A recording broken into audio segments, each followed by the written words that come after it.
Hey guys, my band just released a video for the song Spare Me, and it got me thinking about how I wrote the lead to the chorus and the kind of the technique I used. So I thought I'd do this demo to explain how that lead came to be, show you how to play it, and talk a little bit about the theory behind it. It uses this sliding technique that makes it sound a lot more difficult than it is, and I always like licks like that. And it lets you really avoid alternate picking, which is also something I like. So I'm in drop C tuning. That's C, G, C, F, A, D. Get in tune and let's check this out.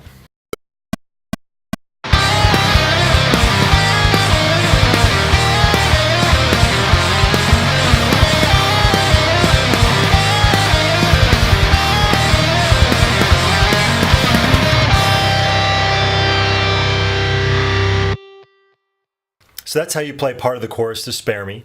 I left out kind of the less interesting part of the chorus, but I wanted to include those two repetitions of the lick I'm going to try to show you guys today. So I'm sorry about using a guitar without fret markers. I recognize how obnoxious that is. So now let's talk about exactly how you actually play this. You start off with your index finger on the first string 5th fret, and you're going to hammer on pull off.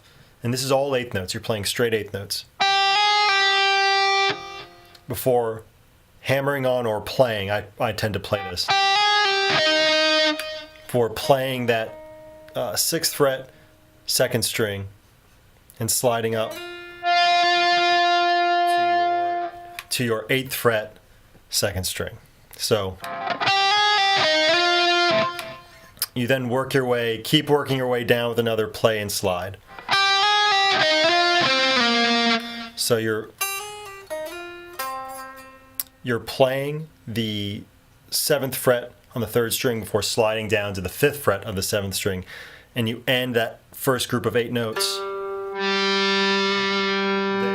You end that first group of 8 notes there on the 7th fret, 4th string. 1, 2, 3, 4, 5, 6, 7, 8. So that's your first group of 8 notes. You then have this cool little legato thing. Again, I hate alternate picking where I'm not good at it, so I choose to legato this sort of thing, or sweep pick. And it starts off by playing the 5th fret of the 4th string. So that's 5th fret of the 4th string, slide up to 7th fret of the 4th string before legato onto the 8th fret of the 4th string and the 10th fret. You can then play the 7th fret of the 3rd string before sliding down to the 5th fret of the 3rd string, and you can kind of actually hammer this. You can play it if you'd like. That's hammering on to the 7th fret of the 3rd string. And then sweep through. You can, instead of alternate picking this, you can actually just sweep through these 3 strings. That's sweeping through the 6th fret of the 2nd string, and then the downbeat of that next bar is actually the 5th fret of the 1st string.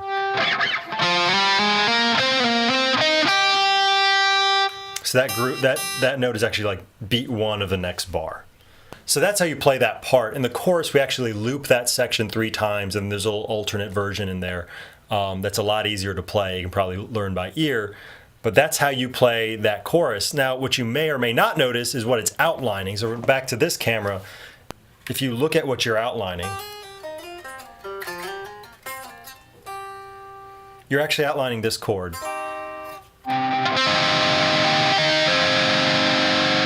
which without distortion would sound a lot better. But it's just a C minor chord. And you were, of course, in drop C. We're in the key of C minor. Not to get too technical about the theory side of things, because I really was not considering that when I wrote this. The chords involved in the chord progression, for the most part, contain a C, an E flat, or a G, which is what's in this chord. I think that helps contribute to the way it fits over those chords. And what's really neat about this kind of hammer on, pull off, slide idea is that you can actually apply it to other places on the guitar neck very easily. So for example,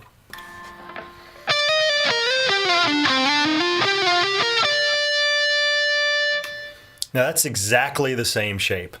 Just it just all the way up to the 12th fret. Your first finger starts off on the 12th fret. That's the same idea, just outlining a chord, outlining a G minor chord instead of a C minor chord. You can actually apply, with some tweaking, you can actually apply this to a major chord or a 7 chord. It's just that hammer on, pull off, slide, slide, and then jump back to that first string. Hammer on, pull off, slide, slide. I think it's really a pretty neat idea, a pretty neat concept. You're outlining a chord with that sliding motion, playing straight eighth notes. You're not just playing diatonically up or down a scale, but it doesn't feel random, and it looks a lot harder than it is. And I love that about this, is it's very easy to play, but it looks really cool. It sounds really cool. And it fits the song well. So I hope you guys have enjoyed this. I hope you go check out the song, Spare Me, and let me know if you want to see any more videos like this, because I would be happy to do them. Thanks.